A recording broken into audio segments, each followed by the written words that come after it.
ठाण्यातील प्रसिद्ध अशा नरवीर तानाजी मित्र मंडळ अर्थात ठाण्याचा राजा गणरायाचे अतिशय जल्लोषामध्ये आगमन झाले। तर माजी खासदार निलेश राणे यांच्या उपस्थितीत हुंकार हिंदुत्वाच्या सभेचं रत्नागिरी येथे आयोजन करण्यात आले।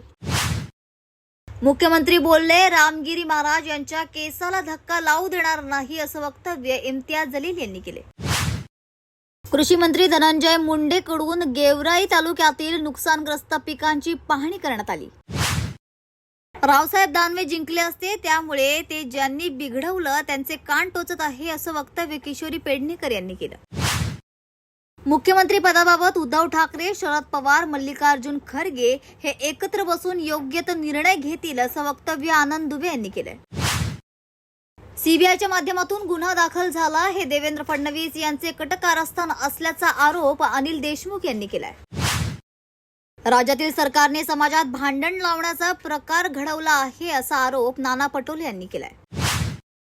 कुडाळ रेल्वे स्थानक सुशोभीकरणाचा लोकार्पण सोहळा पार पडला। यावेळी खासदार नारायण राणे, माजी खासदार निलेश राणे, कोकण रेल्वे बोर्डाचे वित्त संचालक राजेश भडंग, प्रभाकर सावंत आदी उपस्थित होते।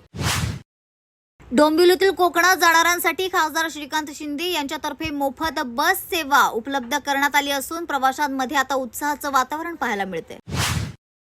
गणेशोत्सवाच्या पार्श्वभूमीवर आमदार विश्वनाथ भोईर यांनी केडीएमसी आयुक्तांची भेट घेतली आहे। मी आतापासून टीका करणं बंद करतो। या सरकारने शेतकऱ्यांसाठी जी मदत आहे ती तात्काळ जाहीर करावी असं वक्तव्य आदित्य ठाकरे यांनी केलंय। अजित पवारांनी वेळीच असंघाशी संगत केली आणि आम्हाला धोका दिला, त्यामुळे आमचं नुकसान झालं असा आरोप रावसाहेब दानवे यांनी केलाय। अकोल्यात नगर परिषदेच्या संवर्ग अधिकारी संघटनेची जिल्हाधिकारी कार्यालयासमोर निदर्शने करण्यात आली। कल्याण पश्चिम मध्ये साईनाथ तरे यांचा शिवसेना ठाकरे गटात प्रवेश झाला असून महिला शिवसैनिकांनी याबद्दल संताप व्यक्त केलाय। प्रताप पाटील चिखलीकर यांनी नांदेडमध्ये शेतकऱ्यांच्या बांधावर जाऊन अतिवृष्टी भागाची पाहणी केली। सोसायटीतील रहिवाशांना पाणी मिळावे यासाठी आज नवी मुंबई मनसेने महानगरपालिकेवर हंडा मोर्चा काढलाय। धनंजय मुंडे, मी 2-3 वर्ष नाही तर त्या आधी सरकार असताना सुद्धा दौऱ्यावर यायचं असं वक्तव्य आदित्य ठाकरे यांनी केलंय। आदित्य ठाकरे, तुम्ही सोन्याचा चमचा तोंडात घेऊन जन्माला आलात, तुम्हाला शेती माहीत नाही असा टोला धनंजय मुंडे यांनी लगावलाय।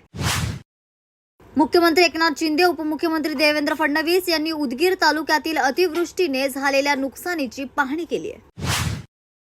पैनगंगा नदीला पूर आल्यानं शेकडो हेक्टरवरील उभे पीक पाण्याखाली गेल्यानं शेतकरी हवालदिल झालाय। तर गणपती उत्सवाच्या पार्श्वभूमीवर नंदुरबारमध्ये ढोल ताशांच्या विक्रीत विक्रमी वाढ झाल्याची पाहायला मिळते। विविध मागण्यांसाठी एसटी कर्मचाऱ्यांनी पुन्हा एकदा धरणे आंदोलन आणि संप सुरू केले। पुण्यातील राजाराम मंडळ वादाच्या भोवऱ्यात आला असून पंजाबच्या सुवर्ण मंदिराच्या देखाव्याने आता नवा वाद सुरू केलाय।